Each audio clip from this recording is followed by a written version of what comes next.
Nothing like waking up to the biggest news of the offseason. Deshaun Watson suspended 6 games. Of course, this is going to have massive fantasy football implications. I mean, if we're looking at even the running backs on this offense, they are now going to be playing with the best quarterback of their NFL career. They are now going to be playing in probably the most efficient offense of their NFL career. We need to change the ADP. We need to change the ranking for Deshaun Watson, Amari Cooper, David Njoku, even a Donovan Peoples-Jones now becomes appealing. But before we get into it, if you have not done so already, go down there. Please drop a like on this video. Subscribe to the channel if you play fantasy football.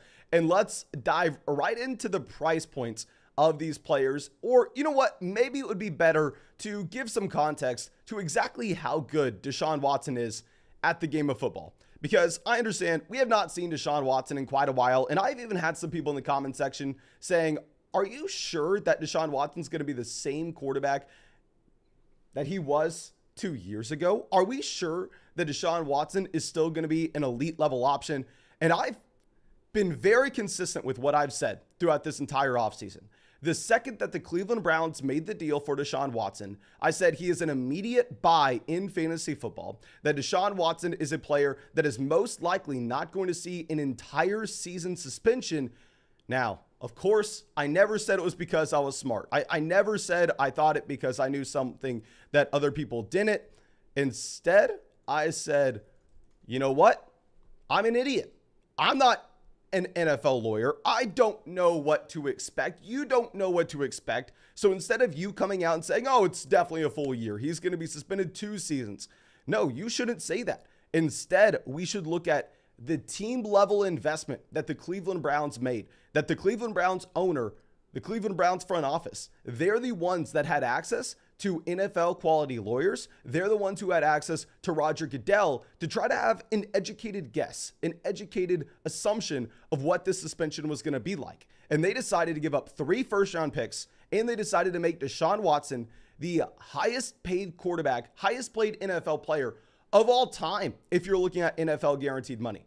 So, I mean, I think that we should have expected this suspension to not be as large as people were saying, but let's ignore that. Let's go into the quality of quarterback that Deshaun Watson is. You're looking at Deshaun Watson historically with an adjusted yards per pass attempt, which is my favorite metric to look at with these quarterbacks because it does take into account touchdowns, interceptions, and of course, the yards per attempt for said quarterback.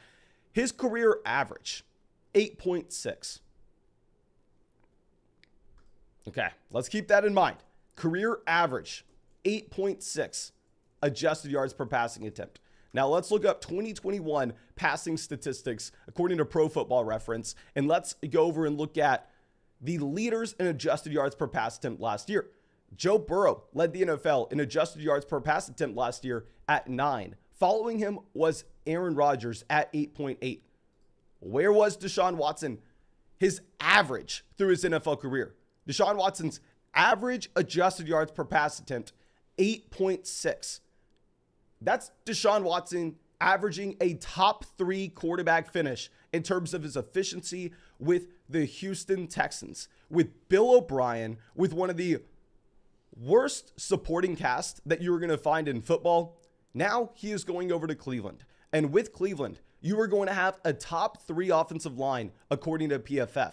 So if you're telling me that we're finding one of the most efficient quarterbacks historically, and we're now giving him a much better situation, I think you will have a better coaching staff in Cleveland. I think you will have a significantly better offensive line. Let's go into the ADP for these players, and let's try to figure out where they should go. And first, let's start it off with Deshaun Watson. And this is going to be a tough player to go through because it really is going to depend on the league format that you're playing in. If you're playing in a shallow redraft league where it's only start 1 quarterback and you're not going to be able to put Deshaun Watson on your IR and you're going to have to waste a roster spot on your bench for 6 weeks with Deshaun Watson, the opportunity cost to not be able to go through and make moves on the waiver wire, it's going to be massive. In that type of environment, you probably don't even want to draft Deshaun Watson just because really an elite level quarterback, even in a 1 quarterback format, if it's a shallow redraft league, it's not going to give you a significant edge. And that cost to hold him on the bottom end of your roster is going to be massive. Maybe, just maybe, if you could take him in the last round, you do so. But there are different formats where you need to be targeting Deshaun Watson. If you're going to be able to put him on your IR in your shallow redraft format, you draft Deshaun Watson. Right now, if we go look at Underdog Fantasy, Deshaun Watson is currently going as, oh dear God, this is embarrassing here. Deshaun Watson's going as the quarterback 22, behind Daniel Jones, behind Matt Ryan, behind Jameis Winston, behind Trevor Lawrence, behind Tua Tagovailoa, Justin Fields, Kirk Cousins. He is going to 100% have a higher points per game mark than all those other quarterbacks this upcoming season. So if you're playing in a format where you can put him on the IR, where you don't have to waste a roster spot on your bench through the first 6 weeks, he's a quarterback that needs to fly above all those players in ADP. And what I really want to talk about here is where we should be drafting Deshaun Watson on Underdog Fantasy. Y'all know we live stream on Underdog Fantasy every single night, real money fantasy football drafts, because in my opinion, it's the most fun thing that you can do. We've done over 400 real money drafts on Underdog Fantasy. If you have not signed up for Underdog to draft with us, go do that right now. You can find the link in the description of the video. I'll put it in the comment section. And if you sign up to draft on Underdog Fantasy and you use promo code FLOCK, they'll match your deposit dollar for dollar up to 100. You'll get our 2022 rankings. You'll get our 2022 fantasy football draft guide. That's close to 300 pages of quality information. So please make sure you take advantage of that. That draft guide will need to be updated very soon. But over there on Underdog Fantasy, if it's going to be a best ball tournament where you're looking for production, you're looking for the highest ceiling possible in weeks 15, 16, and 17, you better believe that Deshaun Watson is someone that has the access to break the tournament. He has the access to a ceiling that wins you that $2 million on Underdog Fantasy.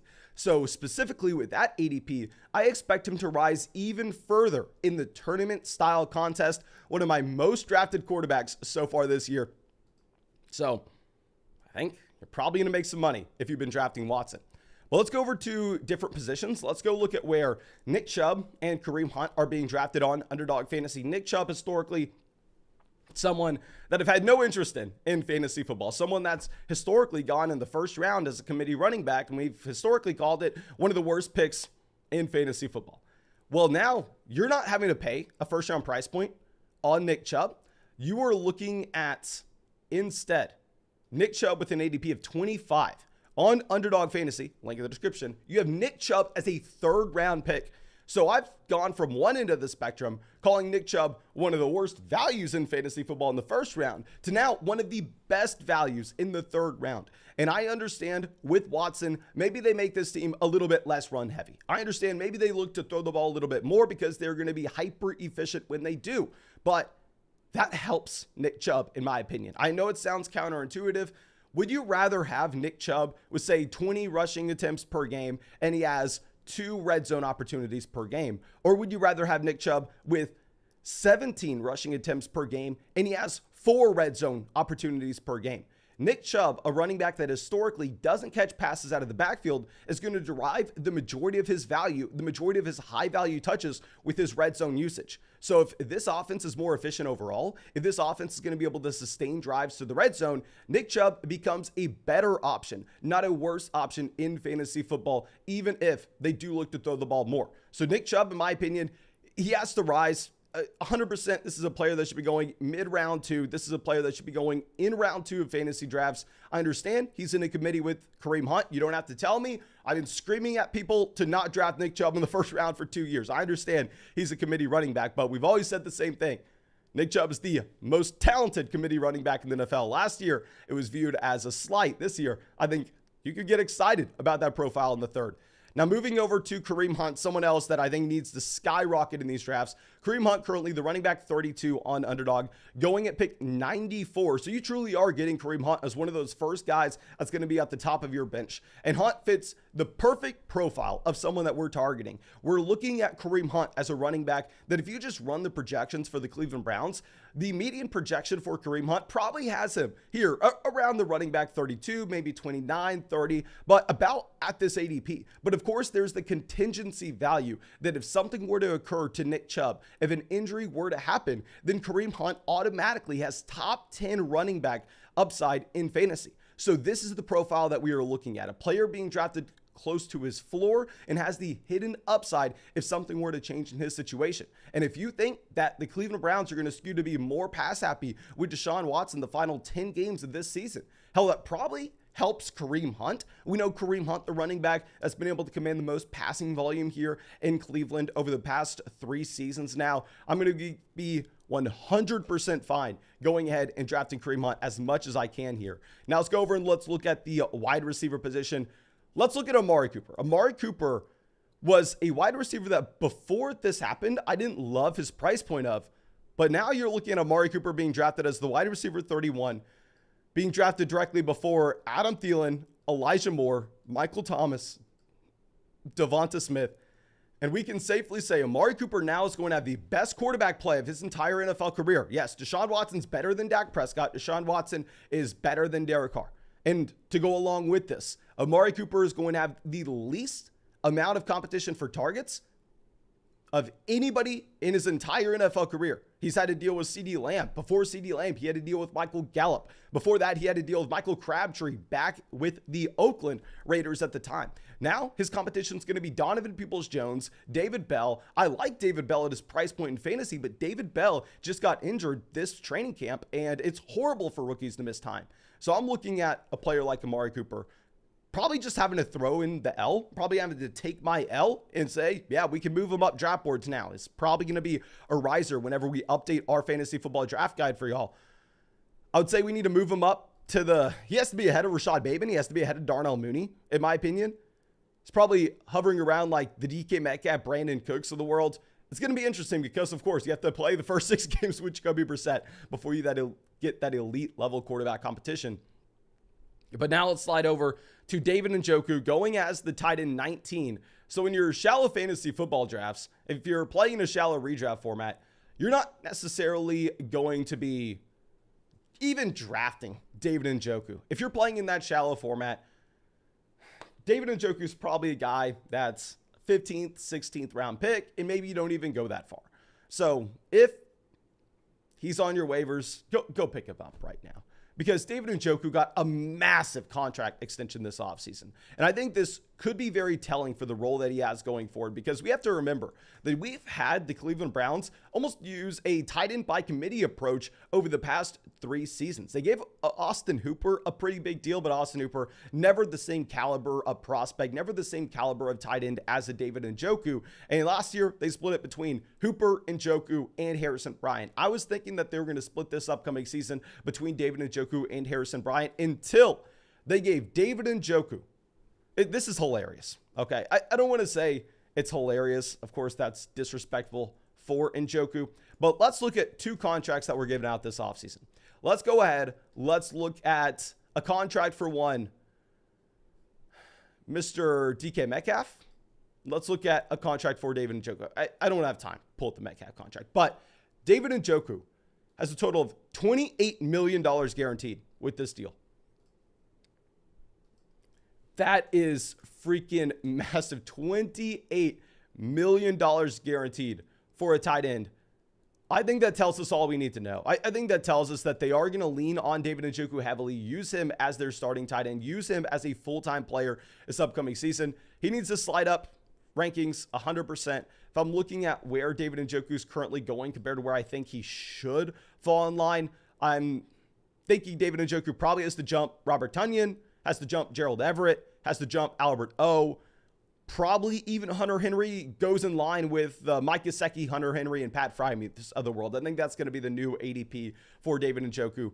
But I think we've covered everybody in this offense. Let me pull up the live chat real quick for anybody deciding to watch this live with us. Of course, thank you so much for your support. Thank you for being a part of the flock. If you have not done so already, go down there, drop a like on the video, subscribe to the channel. I wish we would have got this out earlier for y'all, but I did it the second we saw it. Okay, but let me check this out. Jake Hillset says, I traded for like Watson 2 months ago, traded Mac Jones and Kenneth Gainwell for him. Think I won this one yet? Yes, sir. In a Dynasty Fantasy Football format, you won this one, and everybody owes me a massive apology in Dynasty. We were calling Watson a massive buy a month ago. But let's go through. Dustin says, I'm hoping the Puppy 3 drops today on the underdog. I want to get in a lot of them. Yes, sir. So do I think everybody wants to. Dobb says, Nick Chubb or Saquon Barkley. Full PPR format, you're going to still have to go with Saquon Barkley. If it's going to be a non-PPR, I think there you could decide to go with Chubb. Okay. I think we don't necessarily have too many people asking any questions regarding Deshaun Watson. So Ben is wanting us to do a draft. If y'all are new here, don't worry, guys. We will get a real money fantasy football draft going tonight post Deshaun Watson news. I will be able to give you the actual landings of Nick Chubb, of Kareem Hunt, of Deshaun Watson, of Amari Cooper in fantasy football. And I think the Puppy 3 launches on Underdog today as well. So if you are drafting on Underdog, you should be able to get in a ton of $5 drafts on the public lobby, have a lot of fun with it, and see where those guys are going. But of course, thank you. I appreciate y'all. I hope you have a great day. I hope we get to see you with the live stream tonight. And yeah, a pretty big day for fantasy football. Going to be an exciting draft tonight.